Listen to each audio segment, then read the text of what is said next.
অস্ট্রাক অস্ত্র মামলায় ১৪ জন ব্যক্তির মৃত্যুদণ্ড হয়েছিল। এই মৃত্যুদণ্ডাদেশের রেফারেন্স শুনানি হয়ে আজকে রায় হয়েছে। এই রায়ে সর্বমোট খালাস পেয়েছেন ৭ জন।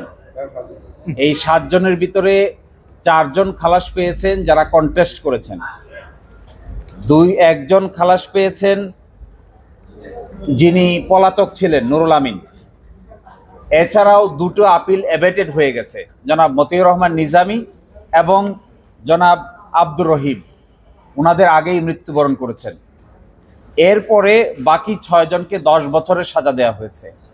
এই 7 জন আর এই 6 জন 13 জন, আর আরেকজন পরেশ বড়ুয়া যাকে যাবজ্জীবন সাজা দেওয়া হয়েছে। এই সব মিলিয়ে 14 জনের ভিতরে 7 জনকে খালাস দিয়েছেন, 6 জনকে 10 বছরের সাজা দিয়েছেন এবং একজনকে যাবজ্জীবন সাজা দিয়েছেন। এরই প্রেক্ষিতে এই মামলা আজকে নিষ্পত্তি হলো।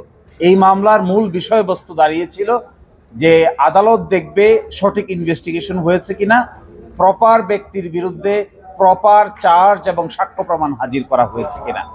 জনাব লুৎফুজ্জামান বাবরকে মামলার প্রধান আসামি করা হয়েছিল দ্বিতীয় তদন্তের ভিত্তিতে। এই জনাব লুৎফুজ্জামান বাবরকেও আজকে খালাস দিয়েছেন এই কথা বলে যে তিনি রাজনৈতিক উদ্দেশ্যের ভিকটিম, শিকার, এবং তার বিরুদ্ধে সুনির্দিষ্ট কোনো তথ্য প্রমাণ কেউ হাজির করতে পারেনি। তার বিরুদ্ধে প্রথম অভিযোগ আনা হয়েছিল যে তিনি 5 জনকে প্রভাবিত করে মুক্তি দিয়ে দিয়েছিলেন। এই 5 জনই আদালতে ছিল, 5 জনই হাজির ছিল, 5 জনই 164 ধারা জবানবন্দি করেছে, সুতরাং 5 জনকে মুক্তি দেওয়া হয় নাই। আর দ্বিতীয় অভিযোগ আনা হয়েছিল যে তৎকালীন সরকারের আমলে একটি তদন্ত রিপোর্ট হয়েছিল, ওই তদন্ত রিপোর্ট নাকি লুৎফুজ্জামান বাবর সাহেব প্রভাবিত করেছিলেন। এই তদন্ত রিপোর্টের প্রধান যিনি ছিলেন, তখনকার যিনি স্বরাষ্ট্র সচিব, তিনি আদালতে এসে সাক্ষী দিয়েছেন। যিনি সদস্য সচিব ছিলেন তদন্ত কমিটির, তিনিও এসে সাক্ষী দিয়েছেন, কিন্তু তারা সুনির্দিষ্ট কোনো অভিযোগ তার বিরুদ্ধে দিতে পারেননি। ফলে লুৎফুজ্জামান বাবরকে এই মামলা থেকে বেকসুর খালাস প্রদান করেছেন। এছাড়াও অন্যান্য আসামি, বিশেষ করে মতিউর রহমান নিজামীর পক্ষে আমরা ছিলাম, ওনাকে মামলাটা অ্যাবেট হয়ে গেছে যেহেতু তিনি আগেই মৃত্যুবরণ করেছেন, কিন্তু যে ফাইন ছিল এই ফাইনটিও তিনি অন মেরিট খালাস করে দিয়েছেন। ফলে এই মামলায়ও আর কোনো একুইটাল পেয়েছেন। বাকিদের সংশ্লিষ্ট আইনজীবী আছে, সংশ্লিষ্ট আইনজীবীরা আপনাদের সামনে কথা বলবেন। আচ্ছা, এই খালাস পাওয়ার পিছনে ল্যাক অফ এভিডেন্সের কথা বলা হয়েছে, এটা কি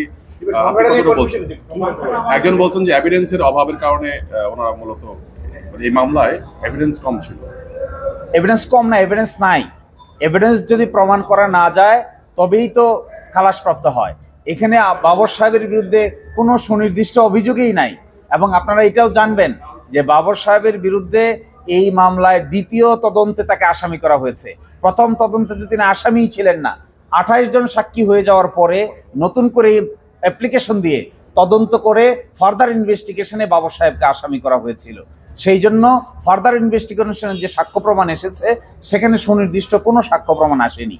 ফলে খালাস দেওয়া ছাড়া আদালতের সামনে আর গত্যন্তর থাকে না।